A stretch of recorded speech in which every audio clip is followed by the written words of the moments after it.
Ketosis কিংবা milk fever হচ্ছে বাচ্চা দেওয়ার আগে কিংবা পরে গরু শুয়ে একেবারে গাড় ফেলিয়ে দেওয়া, অনেক সময় গরু কষার কাছেও দিতে হয়, এরকমও সমস্যা হয়ে থাকে। আসসালামু আলাইকুম। দেশ ও দেশের বাইরে থেকে যারা ভিডিওটি দেখছেন সবাইকে শুভেচ্ছা অভিনন্দন।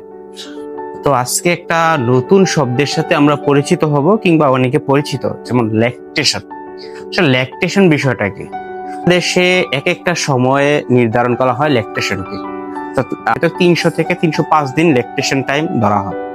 ল্যাকটেশন হচ্ছে মূলত একটা গাভী বাচ্চা দেওয়ার পর থেকে, অর্থাৎ যতদিন যাবত দুধ দিয়ে থাকে এই সময়টাকে বলা হয় ল্যাকটেশন টাইম। অর্থাৎ যতদিন অর্থাৎ দুধ দেয়, দুধ দহনকালী সময়কে বলা হয় ল্যাকটেশন।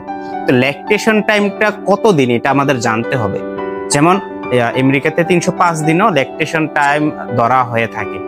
তো বিশেষ করে হচ্ছে আমরা যখন কোন গরুকে কিংবা গাভীকে এআই করি কিংবা কৃত্রিম প্রজনন করি, ঠিক কনসেপ্ট করার 8 মাস পর্যন্ত আমরা চাইলে দুধ দহন করতে পারবো কিংবা ল্যাকটেশনে গরুকে রাখতে পারবো।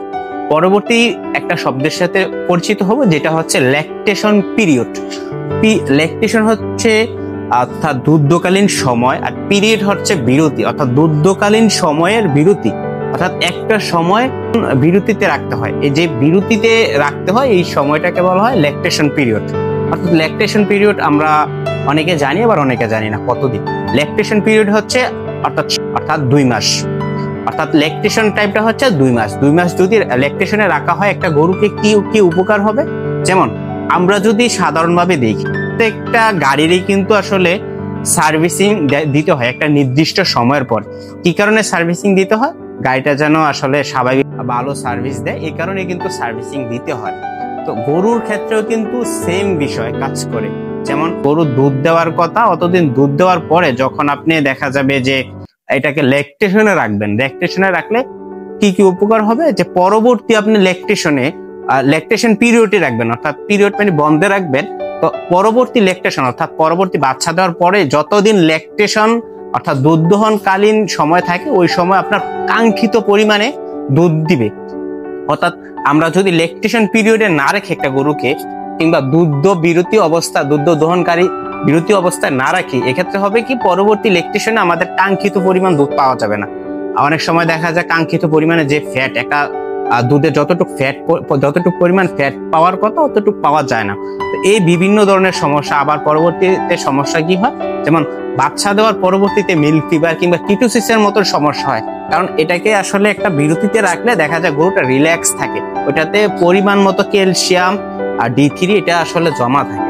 যদি ওই ল্যাকটেশন পিরিয়ডের সময়টা আপনি বিরতি না দেন, এক্ষেত্রে হবে কি আপনার যেমন পরবর্তীতে মিল্ক ফিভার কিংবা কিটোসিস হয়ে থাকে। তো যারা আসলে খামারি তারা মিল্ক ফিভার কিংবা কিটোসিসের সাথে অবশ্যই জড়িত, কারণ কিটোসিস কিংবা মিল্ক ফিভার হচ্ছে বাচ্চা দেওয়ার আগে কিংবা পরে গরু শুয়ে একেবারে গাড় ফেলিয়ে দেওয়া, অনেক সময় গরু কষার কাছেও দিতে হয়, এরকমও সমস্যা হয়ে থাকে।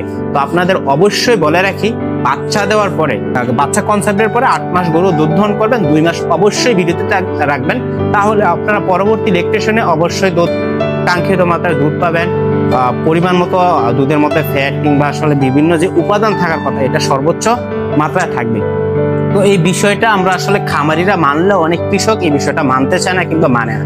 এই বিষয়টা যদি না মানা হয়, আমি খামারি হোক আর কিংবা কৃষক হোক, যারা গরু পালন করে, গাভী গরু পালন করে, তারা আসলে কাঙ্ক্ষিত মাত্রায় পরবর্তীতে বিভিন্ন সমস্যার সম্মুখীন হবেন। যেমন আমি যেটা বললাম, যেমন কিটোসিস কিংবা মিল্ক ফিভার গাভীর জন্য কয়েকটা বা ক্ষতিকর ডিজিজ হচ্ছে। এর মধ্যে একটা হচ্ছে মিল্ক ফিভার, আরেকটি হচ্ছে ম্যাস্টাইটিস। দুইটাই কিন্তু গাভীর খুব মারাত্মক রোগ। যদি আপনারা এটা না করেন, ল্যাকটেশন পিরিয়ডটা না দেন, অবভিয়াসলি এটা আসলে মিল্ক ফিভার হওয়ার সম্ভাবনা থাকবে। যেহেতু আপনার ক্যালসিয়াম আমরা জানি দুধের সাথে ক্যালসিয়াম প্লাস D3 বের হয়ে যায়। তো এক্ষেত্রে যেহেতু D3 প্লাস ক্যালসিয়াম আমার বের হয়ে যাচ্ছে, তো এটা আমার তো একটা সময় যদি আমি গ্যাপ না দিই, এটা তো আসলে ফিল আপ করা সম্ভব না।